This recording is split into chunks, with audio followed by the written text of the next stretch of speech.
bienvenue à la Bible vivante. Aujourd'hui, nous regardons un nouveau personnage. Simon de Cyrène. Comment te sentirais-tu si, après une longue journée d'école, quelqu'un te demandait de faire quelque chose de difficile? Eh bien, c'est ce qui s'est passé à ce personnage. Regardons l'histoire ensemble. Affirmatif, Saphir. Jésus montre la voie. Les soldats du gouverneur se saisirent alors de Jésus. Ils le dépouillèrent, l'enveloppèrent d'une robe écarlate, lui mirent une couronne d'épines sur la tête et s'agenouillant devant lui, ils se moquèrent en disant « Salut, roi des Juifs !» Ils crachèrent sur lui, prirent un bâton et le frappèrent à plusieurs reprises sur la tête. Après s'être moqués de lui, ils le dépouillèrent de son manteau et le revêtirent de ses propres vêtements. Puis, ils le conduisirent pour le crucifier. Comme ils amenaient Jésus, ils se saisirent de Simon de Cyrène qui arrivait des champs. Ils lui mirent la croix sur le dos et la lui firent porter derrière Jésus. Une grande partie du peuple le suivait, et parmi eux se trouvaient des femmes qui pleuraient et se lamentaient sur son sort. Jésus se tourna vers elles et dit « Filles de Jérusalem, ne pleurez pas sur moi, mais pleurez sur vous et sur vos enfants.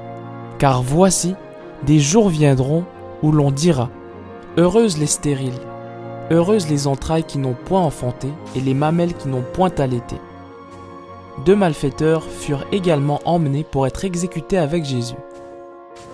Ils arrivèrent à un lieu appelé Golgotha, ce qui signifie « lieu du crâne ».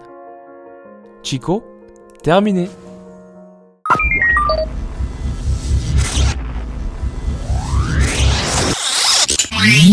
Après une journée dans les champs, Simon de Cyrène a été forcé à porter la croix de Jésus. Il n'a pas eu le choix, les soldats l'ont obligé. Parfois, ça ne nous tente pas d'aider les autres, mais il faut se rappeler ce que la Bible dit. Tout ce que ta main trouve à faire, avec ta force, fais-le. C'est à cause que Jésus est mort sur la croix que Simon de Cyrène a portée, que nous, aujourd'hui, nous pouvons parler à Dieu. Regardons Skyler et le panda géant qui va nous apprendre plus. Salut, c'est moi Skyler, de retour pour un grand animal, le panda géant.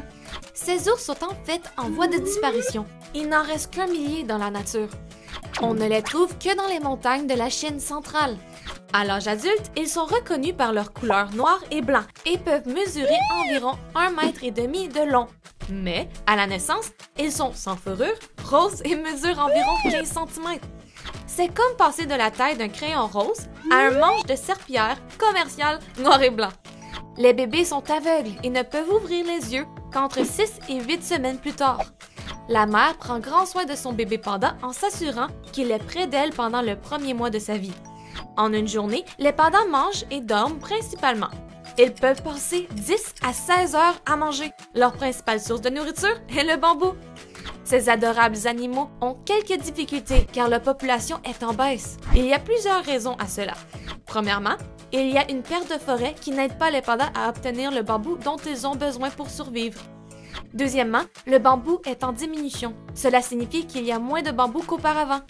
Troisièmement, les pandas ont du mal à faire des bébés et ces bébés ont du mal à devenir forts. Enfin, lorsque les chasseurs posent des pièges pour d'autres animaux, il arrive que les pandas se fassent prendre. À cause de tous ces problèmes, il y a moins de pandas dans le monde aujourd'hui. Pour changer cette situation, les gens ont fait des réserves de pandas pour soigner les malades ou les blessés et les protéger. La Chine a fait des lois pour aider à préserver la forêt. Cela signifie qu'ils essaient de conserver les forêts qui abritent des pandas. Les humains ont également trouvé plusieurs autres moyens pour aider à protéger les pandas, comme par exemple en créant des organisations pour aider à faire connaître ce problème.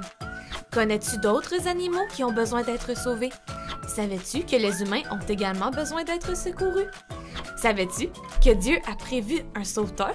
La Bible dit que tous les humains ont besoin d'être sauvés.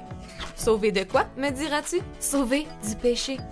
Dieu est parfait et il veut être avec toi, mais quand nous lui désobéissons, nous sommes séparés de lui.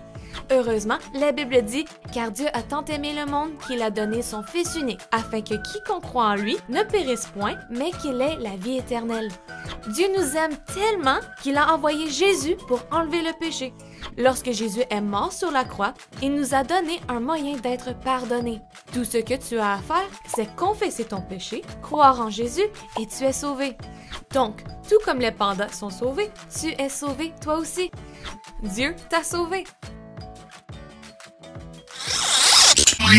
Jésus est notre sauveur. Sans le savoir, Simon de Cyrène a aidé Jésus à accomplir ce que Dieu avait pour lui, nous sauver. Chantons Jean 3,16. Saphir pour la Bible vivante, terminé. T'as tant aimé qu'il t'a donné. T'as tant aimé qu'il t'a donné.